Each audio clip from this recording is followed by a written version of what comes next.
Gwent. Now that I have your attention, let me explain.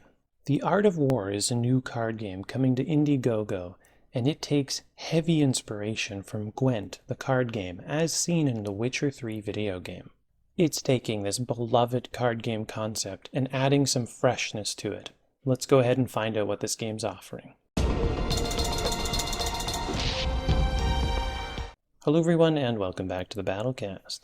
In today's video, I am doing a gameplay overview for The Art of War, which is coming to Indiegogo. Now this game is designed and published by C&B Games. The game is for 2 to 4 players, and the game time can be as quick as about 20-30 minutes with 2 players and about 45 minutes to an hour with 4 players. Now this game unabashedly takes its roots from Gwent. Now for some of you, you may know that Gwent is actually its own game right now in a digital version, but it has very much strayed from its roots, which were in The Witcher 3, the video game. The Art of War is much more akin to the way Gwent used to be, and that is where the designer's passion lay. Myself, I actually really liked Gwent as it was in The Witcher video game, and as it became its own thing, I actually liked it less and less.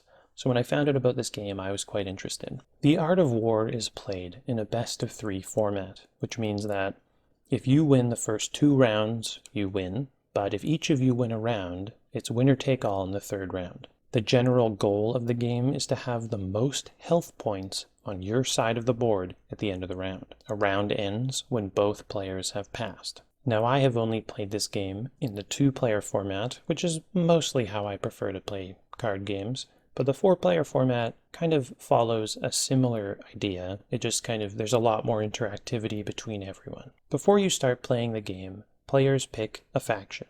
Now there are 4 factions in this game, and they each have their own kind of general theme and leaders, and the leaders are, sort of like the really heavy hitters in your deck.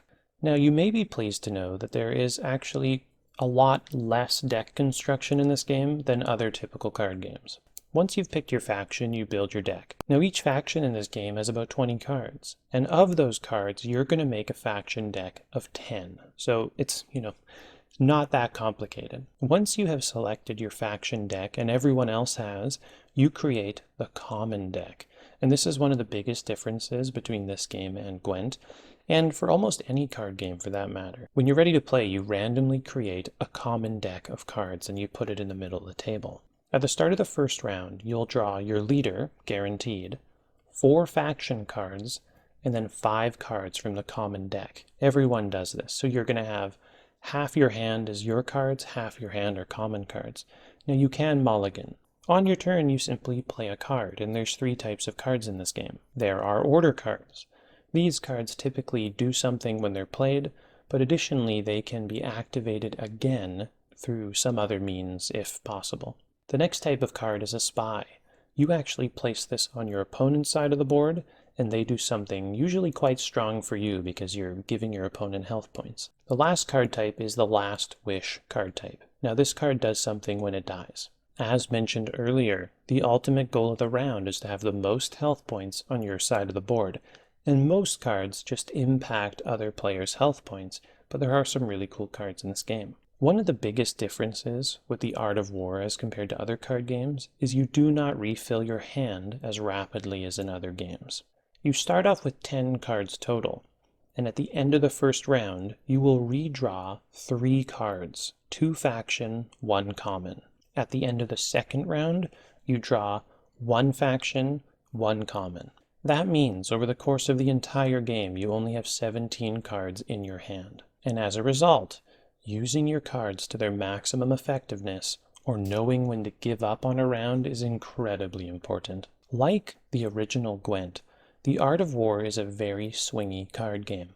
Each card is quite strong and can be used to devastating effectiveness if lined up correctly. Let's take a look at the leader, Vladislav the Terrible. Now his ability says destroy the units with the highest or lowest health points on the table. If there are a tie, multiple units will die. So from a perspective of somebody playing Vladislav, if you can equalize the health value of your opponent's side of the board for a number of units, you can kill multiple units with 1 card, and that might just straight up win you the round. But someone playing against Vladislav might want to equalize their health with Vladislav's side of the board, because then he'll have to kill his own unit as well.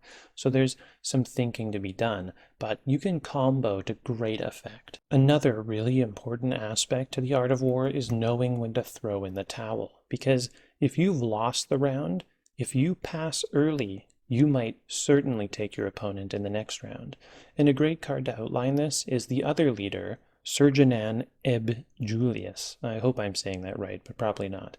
He acts as a spy. So let's say, for example, your opponent does play their Vladislav and just destroys your side of the board. Well, you can throw down your leader on their side, further ensuring that they win, but take back one of your really strong units so that you have an even better chance of beating them next round. Because you have so few cards in this game and you don't refill your hand very much, this is a very thoughtful and slow-paced game, so it's kind of nice that way. But card advantage is king. I mean, if you get ahead and then pass, it means that your opponent might beat you that round, but if they expend so many resources to do that, and they go into the second round with 5 cards and you go into the second round with 8 cards, you're probably going to sweep them both times. Art of War is a very interesting take on the modern card game. I always thought as much for Gwent as well. This game is so true to the original Gwent that I think it's done an amazing job. But it's also mixed things up with the simplification, because obviously it's not a digital medium. They've kind of kept things a bit simpler as far as mechanics go. But the introduction of the common deck makes this game more accessible and a bit more zany. All the common cards are good. Some of them pair better with your strategy than others, but there's a mulligan, so you can, take a shot at getting them. But with that randomness, it's not too upsetting if you lose. I mean, they've definitely taken away the competitive nature of the game by limiting deck construction, but that's also a strength. I mean, it's a bit more of a casual card game, and I think that's fine. Now, due to recent COVID outbreaks, I haven't been able to film any gameplay of this game, but I do hope to get some up on the channel in the not-so-distant future, so stay tuned for that. But if you're at all interested in Art of War, or if you liked playing Gwent in The Witcher 3, the original, then you should definitely check out this game, because it is doing a really good job of bringing back all the aspects that people fell in love with Gwent. That's my gameplay overview for the Art of War. Thank you so much for watching, and I'll see you next time. Thanks for watching. I hope you enjoyed the video. Please consider supporting the channel by liking this video or subscribing to the channel, and especially hitting that bell icon. Feel free to leave comments in the comments section below. I love talking with you guys. Until next video, I'll see you then. Thanks.